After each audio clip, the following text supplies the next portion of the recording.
before we get started, I just want you guys to know what we're doing today. We call this the Road to Home. The top reasons to own a home, the home buying kickoff process. We're going to go over why a pre-approval matters, different types of loans available. We have Eva here as a lender. She's going to help with some of that. We have the 10 rules in lending, today's market, how much money you need to purchase a home, the journey to home ownership, which is my favorite slide where we get to go over everything from start to finish. You know exactly what to expect. And then we'll also have a couple Q&As throughout. You guys could ask any questions. Luckily, it's a smaller group today, so we can answer all those questions. And we're all real friendly, so you could always raise your hand. But we'll have a few places for us to do that. That is me. My name is David Sanchez. I am a full-time realtor. I've been selling real estate for about 8 years now. And I focus in Long Beach, LA, and OC. But I currently live in Long Beach. Love Long Beach. I've been here for, I think it's been 40 years now almost. I left for a little bit, but came right back, and I love it.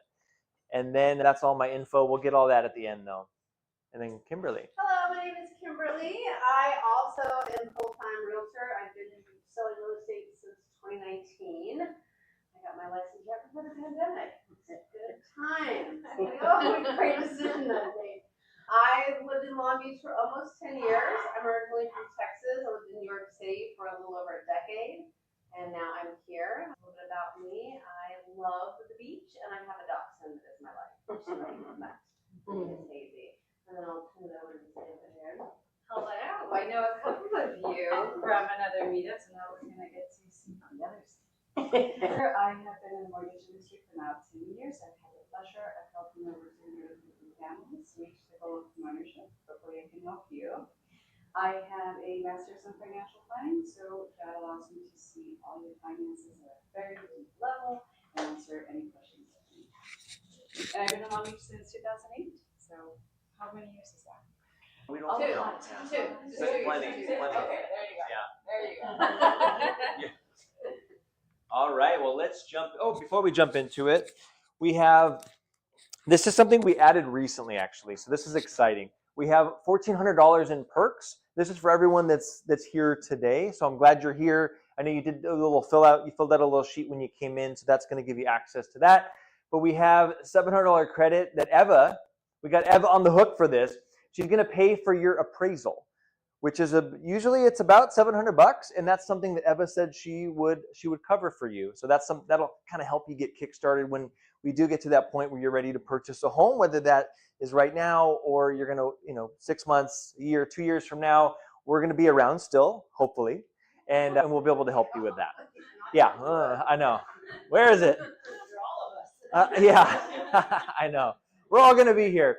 And then Kimberly and I will also be here. And then what we're going to do is we're going to cover up to $700 towards your home warranty if we can't get the seller to pay for it.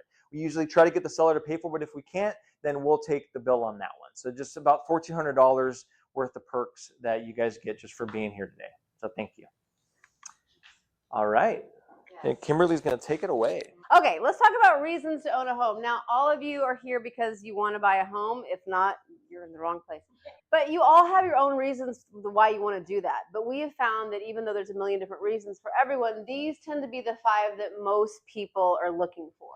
Equity and appreciation kind of go hand in hand. So equity, that's the opportunity to build what you owe versus what you have over time. So the more you pay down the loan, the more equity you have in the home. When you have enough, you can get rid of that PMI, if you've heard of that naughty word.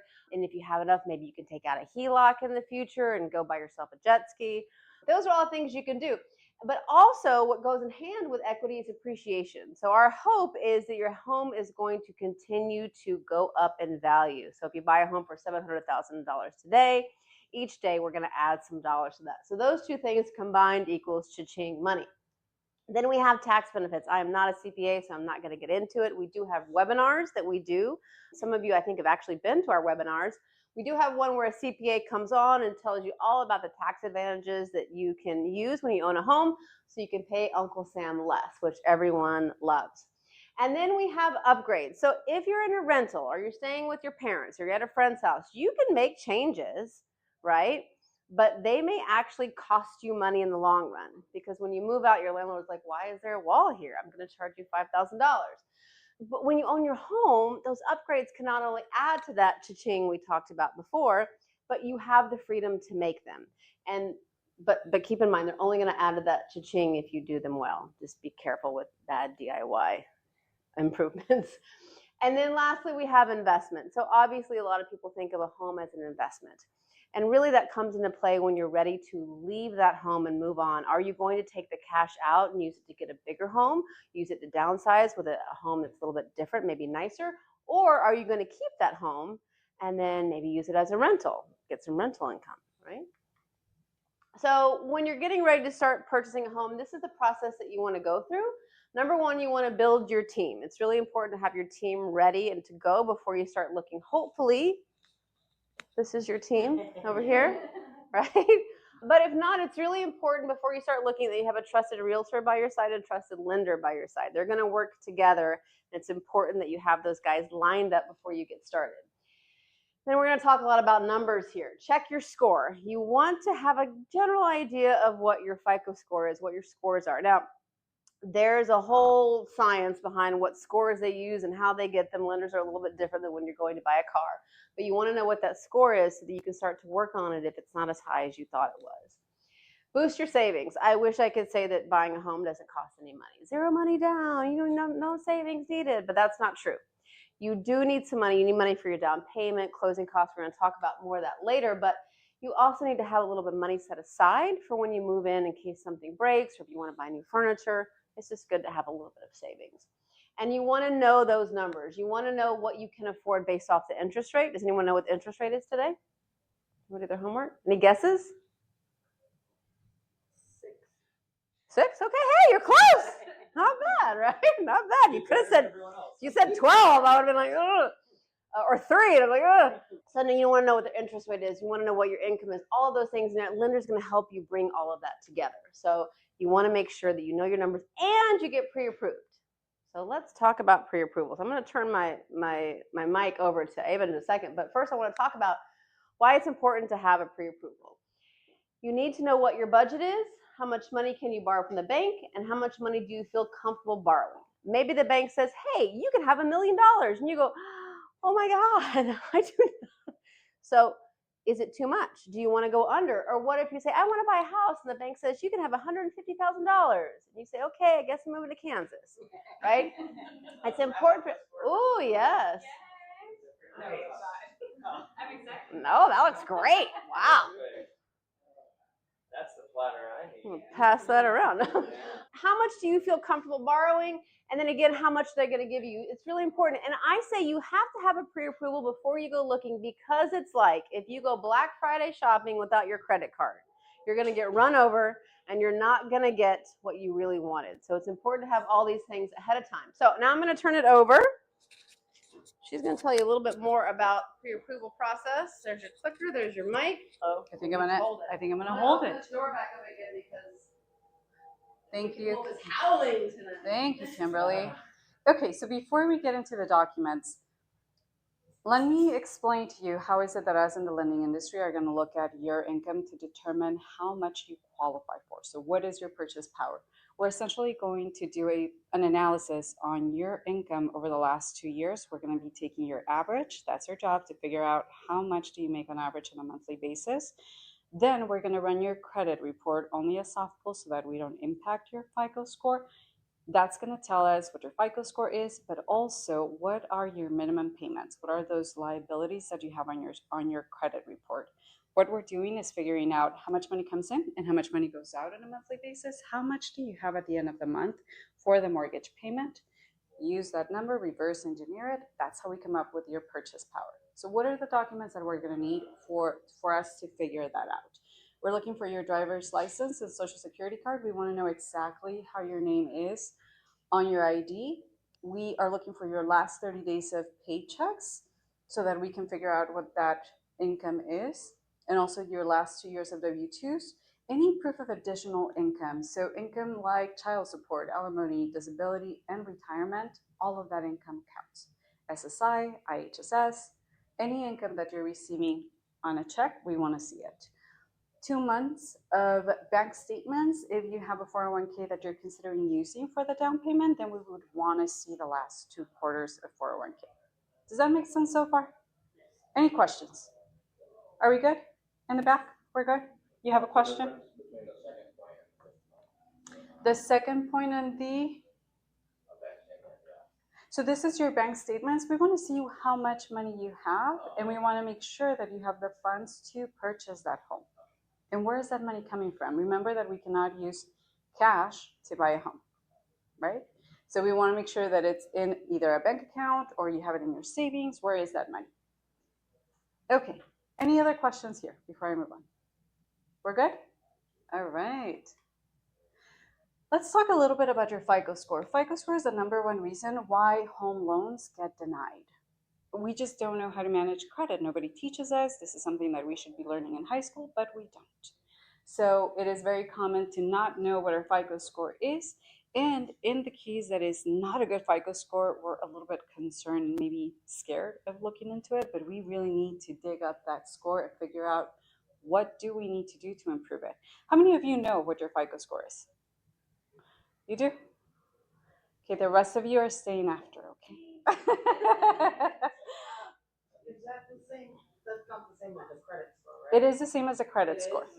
It's the same as a credit score. So some of you may have Credit Karma, maybe, or a credit card that gives you that they send you a monthly statement with your FICO score. So there are 5 different industries that 5 different formulas for different industries that give you that FICO score. Anything that you're finding on Credit Karma or that you're seeing on your credit card statement, that's going to be based on the credit card industry. When we are running your credit for lending purposes for your home loan, then we're going to be a lot more strict with that FICO score. So you may have a 760 on Credit Karma. When we run it, you may be at a 720. Why? Because you're taking out a loan of hundreds of thousands of dollars. We're going to look at we're going to do a 7-year look back, and we're going to look at about 45 different criterias. When you're getting your score from Credit Karma, typically 2 years, maybe 14 criteria. So it's a very different score. You definitely want to know what is your score within the lending industry. How can you improve your FICO score? So if I give you a credit card of $1,000, how much are you going to use? Anybody? I'm giving you a credit card of $1,000 and Christmas is coming. What are you going to do with that credit card? Use it. $100. $100? Pay it off. Maybe $350? Okay. 2000, that's exactly what we do, especially during the holidays. So rule of thumb, you want to stay under 25% of that credit limit so that you can have a positive FICO score. The minute that you start going into 50%, above 50%, or you exceed your limit, your FICO score is going to drop. So the fact that you have a credit card doesn't mean that you go and live outside of your means, right? You're living within your means. You're using it for only 25 to 30% max. What else? You have to pay your bills on time. That's actually 35% of your score. If you have one late payment, that's why you get hurt so badly with one late payment, because it's 35% of your score. The other 30%, which is the other big number, is going to be the usage of that credit line. So again, keep it under what percentage? There we go, 25. And do you know where to get your credit report free of charge? No? Okay, so we'll give them the link so they can get their credit report. I can also run your credit report in just a soft pull. Make sure that if you are thinking of applying for anything, but you're not sure whether you're going to get it or not, ask them, are you running a soft pull on credit bureau, or are you doing a tri-merge or a hard inquiry? That's the 3 credit bureaus. That's the one that takes points away and it leaves a mark on your credit report. So you always want to try, ideally, to just have them check your credit with a soft pull. Okay, so for anybody that wants a soft pull on their credit, I'll be happy to give you that, and we'll also give you the website for the free credit report. Let's talk, before we go into the loans, any questions on credit? No? Clear? Yes? So no extra shopping on Christmas? No? Okay. So let's talk about the types of loans. We have FHA loans, conventional, and VA. These are the most popular, or the most, popular loans available. FHA is going to be government insured. conventional loan, and then we have VA. VA is for anyone that served in the military and that they qualify for. This is an excellent program with no mortgage insurance. It's for veterans. Now they are accepting cosigners, no down payment, and the payment is going to be lower because the interest rate is the best in the market. So anybody that has served our country and they're thinking of buying, push them to buy. This is a fantastic loan. Conventional is going to require 3 to 5% down payment. Minimum FICO score is going to be 620. However, you want to be above 700 to have a good interest rate with this loan. Okay, so FICO score comes into play here, even if you qualify. Then we have FHA. This is government insured. So FHA is going to require 3.5%. You can get a loan with 580 points. I will push you to get a loan when you have 600 FICO score. And I will work with you and guide you through what you have to do to improve that FICO score. So even though we say 580, we want to see you at 600. Okay? Biggest difference with an FHA loan, with a government loan, you have mortgage insurance, which is an insurance that you have to pay on a monthly basis. This is permanent on FHA. That insurance protects the lender in case that you default on your loan. So that is to protect the lending industry so that we don't have what happened back in 2008, 2010. With conventional, that insurance is going to be canceled when you have 20% equity. So what is equity? Anybody? Oh, hold on. It was like how much you owe versus how much you hustle. He's paying attention. Yes. Your loan balance versus the market value of the home. Okay. So once you have a 20% equity, then that mortgage insurance gets canceled. VA does not have mortgage insurance. Questions?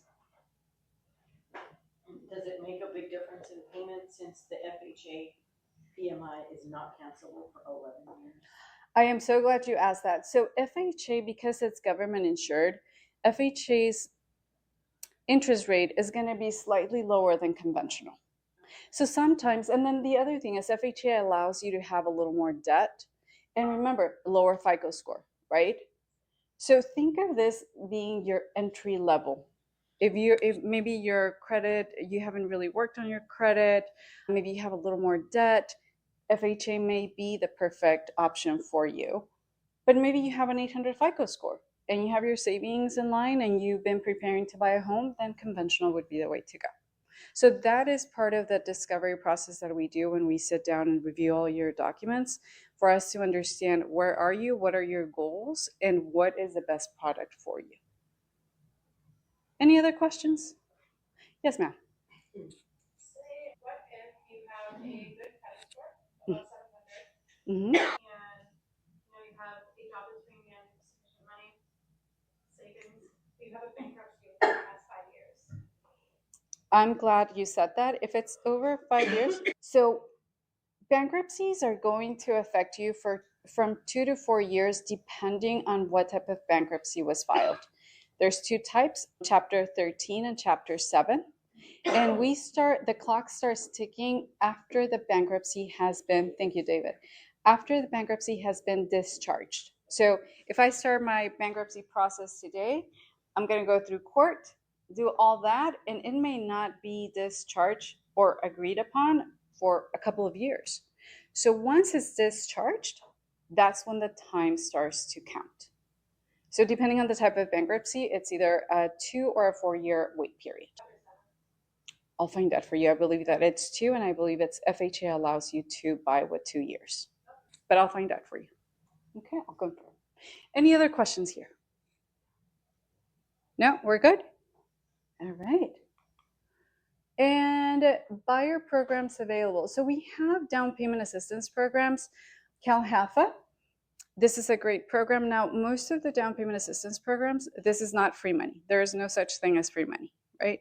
You're always going to either pay on time. There's some programs where you pay on time for 5 years and then that loan is forgivable, but those are loans. Other programs may require a 1% of your funds to be able to access the down payment assistance program, and that's going to be a loan as well. So keep that in mind. The city of Long Beach had a program of $25,000 for down payment assistance, and it just canceled at the beginning of the month. So this is also the reason why doing this process ahead of time, even if you're not thinking of buying in the next 2 or 3 months, is so important because it prepares you. And if there is an opportunity, then you can take advantage of that. Okay. Questions here? Yes. So the down payment assistance is money that they loan you towards your down payment? Most of it is. Do you remember back in March? I want to say it was March. There was this big piece on the news about the state agency, CalHFA, coming in with 20% of your down payment, and there was a lottery. Does anybody remember that? No. So there was this big piece. But essentially, when you hear those programs of, oh, we give you $150,000 for your down payment, when those numbers are so big, then typically it's a shared equity program, meaning, Courtney, I'm going to lend you 20% for your home, but it's a loan, and then you're going to pay it back to me sometimes when you refinance the house or other times when you sell this house. So, and because it's equity shared, that means that your equity is also going to be shared with me. So if I give you a loan for 20%, you're going to pay me back my 20% when you sell that house, and I'm going to take 20% of that equity that you made on that house. Oh, boy. So that's why we have to really pay attention and ask all the questions. Do I have to pay it back? In how long? Is there a fee to just access the program? What happens with the funds? I mean, we had so many families with the program for Long Beach with the letter already approved. And then all of a sudden, beginning of September, there was a letter, they did give them a notice, but then come September, the beginning of September, those funds were gone. So even if they were qualified, if they were just not able to get their offer accepted, funds are gone, right? So this is a good thing if it's a plan B, but we have to look at all the options and read the fine print. Questions? No? So far, so good? All right. All right, so you've met with your trusted lender and you've gotten your pre-approval. Now, the theme here is don't mess up your money, okay? These are the 10 rules so that you don't mess up your money, because what's going to happen is you get all your savings and you've been working and then you're like, oh, I got approved for a house now. Ooh, maybe I can get a new car or maybe I can go shopping. No. Here's what you can't do. Don't change jobs. Because again, you got pre-approved with a specific job. If you change jobs, the bank is going to be like, well, how do I know if you go from a nurse to being a dog walker that you're still going to make the same amount of money? They don't know that. So if you go from a nurse at Kaiser to a nurse at Aetna, maybe, but you don't change jobs. If you can hold out and stay with that bad boss for a little bit longer, it's going to help you. Don't buy a new car, or you may be living in it. That is very true. No new cars, okay? Don't use your credit cards excessively or let your accounts fall behind. Keep doing what you've been doing, right? If you spend $10,000 a month on your credit card and pay it off, you can continue to do that, but don't do anything different. Don't spend money you have set aside for closings. You do need money for closing costs. And if you think, oh, well, we only need this for our down payment, so we can spend this extra money, don't forget you need a down payment and you need closing costs, okay? So don't go spend that money. Don't omit debts or liabilities from your loan application. Now, this happens a lot. I was just talking to my friend. He's going to the doctor and he was going to tell him something. I'm like, don't lie to your doctor. He's a realtor. I'm like, just like we tell our clients, don't lie to your lender, right? Because what's going to happen is they're going to find out. And if they find out during escrow, you may lose that house and all the money you've spent up to that point. Even if it's something embarrassing, you have to be upfront about it. They're here to help. Don't buy furniture or appliances until you own your home. Oh, we got this new 3-bedroom house. You're going to need a new bedroom furniture, so let's go put it on our credit card. No. Don't do anything different. Are you sensing the theme here? Don't apply for any new lines of credit. No. Keep doing what you're doing. Don't make large deposits without first checking with your loan officer. Your parents are like, we love you so much. We want to give you money for your new house. Here's $100,000. That's great. Don't put it in your bank. Call your lender. You can get something called a gift letter. If you've been stashing something underneath your mattress for years and you want to go deposit that, don't do that. Speak to your lender first. Don't change or add bank accounts. Again, pretty obvious. And don't co-sign a loan for anyone for any other reason. You're like, oh, I thought I had a 650 credit score. Really, it's 820. Hey, Mom, you need a new car? I'll help you out. No. You can help out mom when you have your house. So keep doing what you're doing. Don't change anything financially. Very important. Question so far. All right, you guys are taking lots of notes. I love it. Everyone's down there writing stuff. Yes. Okay, so you were saying that you have to tell them everything. Yes. Tell them about your debts, like student loans, Everything. and then you already have co-signed for someone, and that is still being paid off. Can't change the past, but you got to be Tell honest about it. everything, Yes. And then Yes, you have to air all your deep, dark, dirty financial secrets with your lender. You tell your doctor everything. You don't have to tell your realtor, but you do have to tell your lender. But we'd like to know too. Yeah, You get to. We're nice. We're not gonna make fun of you. We've heard it all. So. What about getting married? Do you do it right before buying or after buying? Well, I recommend finding that special person first. That's important. that's a good question. No, I'm kidding. Is it after? Does it make a difference? Does it affect like the home buyers? No, she's going down a different path. Yeah, well, get it in your name so that they can't take it away. I think that's where she's headed. But yeah, but if you need both, I mean, if you need both incomes, then that's that would be helpful. But we've also known a lot of people that have gotten they. Wait, say that again. You don't have to get married to buy. You can 100%. buy with up to 3 other people, and you don't have to be related either. So just know that if you're thinking of investing, don't go get married just because you're gonna buy a home, unless you have a VA loan. Then we really want you to go get married And get that veteran. Yeah. Yes. But, Yeah. but otherwise, Fleet Week just happened. you're easier. Okay. I'm not against marriage. Yeah. But that is important because, like what you brought up earlier, Rebecca, is that person's co-signing with you. I've sold a lot of houses. One recently with Eva, and they bought it. It was a boyfriend and girlfriend, and they bought it, and literally in the middle of escrow, they kind of fell out. But we still closed, and then it was a little hairy after that. So just something to be aware of.